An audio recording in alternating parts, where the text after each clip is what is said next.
ओम दधि शंख तुषाराभम क्षीरोदारणव शंभवम नमामि ससनम सोमम शंभोर मुकुट भूषणम।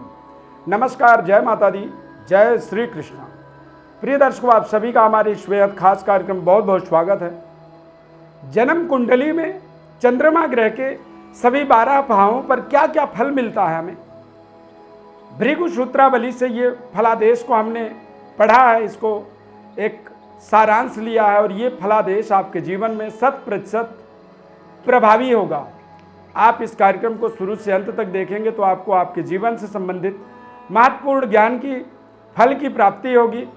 और कई बार हम अपने जीवन में नकारात्मक होते हैं, हमें लगता है कि शायद हमारे जीवन में अच्छा नहीं हो सकता है, परंतु हमारे इस खास कार्यक्रम के माध्यम से आपको समझ में आएगा। ये बेहद ज्ञानवर्धक कार्यक्रम है और आप इसे पहली बार YouTube में इस तरह से एक संपूर्ण विश्लेषण सुनेंगे और समझेंगे। पहली बार यदि कार्यक्रम में जुड़ रहे हैं तो चैनल को सब्सक्राइब जरूर करें। आप पहले से जुड़े हुए हैं तो बेल आइकॉन बटन को आप एक बार जरूर प्रेस करें ताकि नए कार्यक्रमों का आपको नोटिफिकेशन मिल सके। हालांकि पहले से काफ़ी ज़्यादा लोगों ने नोटिफिकेशन बटन को क्लिक किया है और काफ़ी लोग अब इस समय हमारे कार्यक्रम को सीधे देखते हैं। हमें आपके सहयोग समर्थन से ही आगे और भी महत्वपूर्ण ज्ञान को हासिल करने की ताकत मिलती है और आप तक उसे हम पहुंचाने के लिए पूरी तरह से संकल्पित होते हैं।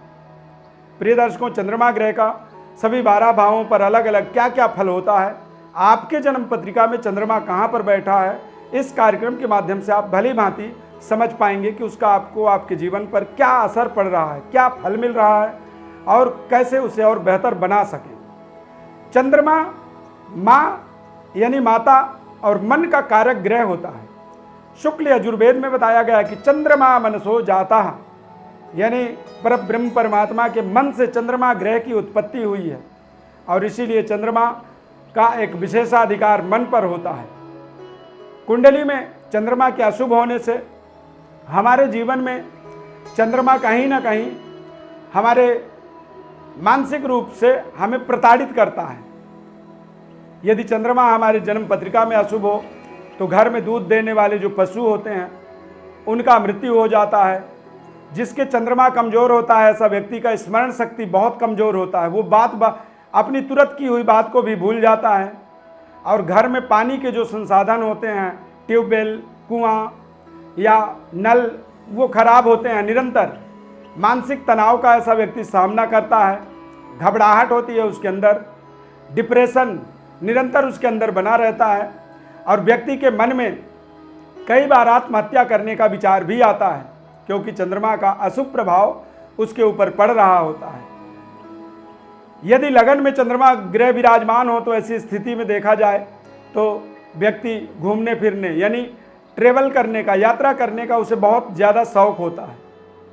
15वें वर्ष में ऐसा व्यक्ति देश विदेश की यात्रा करती है, लंबी दूरी यात्रा करता है। व्यक्ति धनवान होता है। चंद्रमा जब प्रथम भाव में बैठता है तो व्यक्ति बलवान होता है, ताकतवर शरीर से, ऐश्वर्यवान होता है और ऐसा व्यक्ति जो है आरोग्यवान होता है, यानी कि उसे किसी भी तरह का कोई रोग नहीं होता है। ऐसे व्यक्ति का आप देखेंगे कि शरीर बहुत ही मुलायम, कोमल, सुकुमार होता है। व्यक्ति पराक्रमी होता है, राज सम्मान पाने वाला होता है और देश दुनिया में एक अपनी प्रतिष्ठा का स्वयं निर्माण करता है। ऐसा व्यक्ति बड़े ब्रांडेड कारोबार, व्यापार, व्यवसाय का अपने जीवन में निर्माण करता है। गायन और वाद्य प्रिय होता है, यानी कि ऐसा व्यक्ति गाने का शौकीन होता है और कई बार उसे संगीत के जो बजाने की इंस्ट्रूमेंट होते हैं उन्हें वो बहुत प्रिय होता है। अब यदि चंद्रमा द्वितीय भाव में विराजमान हो तो जातक के बहुत ही खूबसूरत सुंदर नेत्र होते हैं। ऐसा व्यक्ति बेहद मधुरभाषी होता है और धन धान्य से परिपूर्ण परिवार में ऐसे व्यक्ति का जन्म होता है और ऐसे व्यक्ति के घर में स्वयं माता लक्ष्मी निवास करती है। अंतर्निहित भाव से व्यक्ति अपना तथा अपने समाज का, देश का, पूरे विश्व के कल्याण की कामना करता है। ऐसा व्यक्ति यानी द्वितीय भाव में जब चंद्रमा होते हैं, देश विदेश में यश कीर्ति, ऐसे व्यक्ति का पूरी दुनिया में गुणगान होता है, सहनशील होता है और ऐसा व्यक्ति विशेष शांति प्रिय होता है। तृतीय भाव में चंद्रमा के प्रभावों से देखा जाए तो स्वपराक्रम से ऐसा व्यक्ति धन प्राप्त करता है। बहुत ही खूबसूरत होता है, जीवन साथी की प्राप्ति होती है ऐसे व्यक्ति को। ऐसा व्यक्ति अपने ऐश्वर्य को निरंतर बढ़ाने में सफलता प्राप्त करता है। भाई बहनों का ऐसे व्यक्ति को विशेष सम्मान मिलता है, धार्मिक प्रवृत्ति का होता है और संसार में उसे निरंतर उच्च पदों की प्राप्ति होती है। सरकार से उसे पूरा सहयोग मिलता है और अपने प्रतिष्ठा को वो निरंतर संपूर्ण जीवन काल में कायम रखता है। चतुर्थ भाव में जातक के जब चंद्रमा ग्रह विराजमान होते हैं तो ऐसा व्यक्ति समुद्र में उत्पन्न सामग्रियों का कारोबार करता है, एक्सपोर्ट इंपोर्ट से संबंधित बड़ा व्यापारी बनता है, उच्च राज्याधिकारी होता है और समृद्धशाली परिवार में ऐसे व्यक्ति का जन्म होता है। ऐसे व्यक्ति का जो बाल्यावस्था होता है बहुत ही लग्जरी और ताकतवर होता है। ऐसे व्यक्ति को बड़े पैतृक विरासत का ऐसा व्यक्ति स्वामी बनता है। ऐसे जातक को माता का पूर्ण सुख मिलता है और व्यक्ति स्वयं में दानी होता है, उदार और आरोग्य होता है, सदाचारी होता है और क्षमाशील होता है। पंचम भाव में यदि चंद्रमा ग्रह विराजमान हो तो उत्तम संतान सुख की प्राप्ति होती है व्यक्ति को। थोड़ा सा बुद्धि जरूर कहेंगे कि कमजोर होता है, लेकिन ऐसे व्यक्ति को दुनिया में अपार धन संपदा की प्राप्ति होती है। ऐसा व्यक्ति बड़े भूस्वामी बनता है, ब्याज में इंटरेस्ट में कारोबार करने वाला होता है और व्यापार से निरंतर धन प्राप्ति करने वाला होता है। चंचल होता है, सदाचारी होता है और क्षमाशील होता है। ऐसा व्यक्ति शौकीन मिजाज का होता है।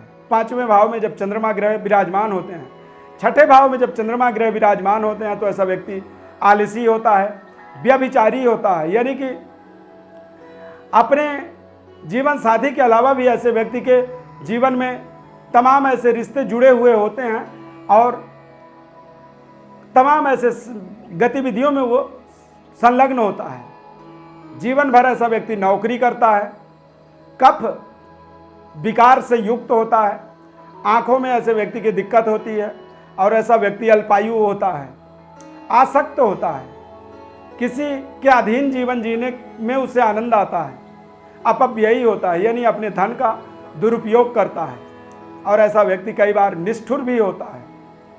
छठे भाव में चंद्रमा का प्रभाव खराब बताया गया है। सप्तम भाव में यदि देखा जाए चंद्रमा के प्रभावों को तो निश्चित रूप से व्यक्ति का जो जीवन साथी होता है वो बेहद भाग्यशाली होता है। ऐसे व्यक्ति को पर्याप्त भौतिक सुख संसाधन की प्राप्ति होती है, बहुत खूबसूरत जीवन साथी की प्राप्ति होती है और ऐसा व्यक्ति निरंतर अपने जीवन में व्यापार से धन लाभ की प्राप्ति करता है। व्यक्ति लालची भी होता है और भोगी प्रवृत्ति का होता है। जीवन साथी के अलावा भी अन्यत्र भोग विलास में वो भरोसा रखता है, उसे एक संतुष्टि मिलती है, सेटिस्फेक्शन मिलता है। भोग विलास के लिए वो सदैव लालायित रहता है, किंतु सभ्य होता है और धैर्यवान होता है, विचारक होता है और विदेश यात्रा करने वाला होता है, अभिमानी एवं स्फूर्तिवान होता है, बहुत ही चालाक होता है और अपने कार्य को करने में वो बेहद शानदार तरीके से सफलता की प्राप्ति करता है। अष्टम भाव में यदि चंद्रमा के प्रभावों को देखा जाए तो ऐसे व्यक्ति को असाध्य रोग होते हैं, विकारग्रस्त होता है और ऐसे व्यक्ति को जल से आघात होता है, जल से भय होता है। ऐसा व्यक्ति कामी होता है, व्यापार करता है लेकिन व्यापार में कभी कभी उसे लाभ होता है, वाचाल होता है, स्वाभिमानी होता है और बंधन से दुखी होता है और ऐसा व्यक्ति मन से ईर्ष्यालु होता है। नवम भाव में चंद्रमा ग्रह जातक धर्मात्मा होता है, संपत्तिवान, सतोगुणी होता है, क्रियाशील होता है, निरंतर कार्यों को करने वाला होता है, बंधु बांधवों को का सुख और प्रवास प्रिय होता है यानी कि विदेशों में घर बनाता है, न्याय प्रिय होता है, विद्वान होता है और साहसवर होता है। ऐसा व्यक्ति बेहद भाग्यशाली होता है और जीवन में निरंतर तरक्की करता है। दसम भाव में चंद्रमा ग्रह जातक को कार्य कुशलता की प्राप्ति होती है। जन्मजात ऐसा व्यक्ति कार्य कुशल होता है, दयालु होता है और ऐसे व्यक्ति का निर्मल बुद्धि होता है, बड़े व्यापार का निर्माण करता है, पिता के आदर्शों में चलने वाला होता है और बड़े संतान से ऐसे व्यक्ति का मनमुटाव होता है, ऐश्वर्यवान होता है और बेहद संतोषी होता है, लोक हितैषी होता है और ऐसे व्यक्ति की 27वें वर्ष में देखा जाए तो एक्स्ट्रा मैरिटल अफेयर जुड़ता है, यानी 10वें घर में जब चंद्रमा होता है तो ऐसा व्यक्ति कई बार भोग विलासी होता है। एकादश भाव में चंद्रमा जातक को चंचल बुद्धि, गुणी संतति एवं संपत्ति से युक्त बनाता है, यश ऐश्वर्यवान बनाता है, दीर्घायुष्य होता है और परदेश प्रिय होता है, राज्य कार्य में दक्ष होता है और ऐसा व्यक्ति राज्याधिकारी बनता है, यानी स्टेट गवर्नमेंट में उसे बड़े पदों पर बैठने के अवसर मिलते हैं। देश में विपत्ति आने पर अपने धन का वो दान भी करता है। आपदा प्रबंधन के अंदर वो अपना विशेष दान करता है। अनेक परिवारों का पालन पोषण करता है, बहुगुणी होता है एवं विशेष लोकप्रिय होता है।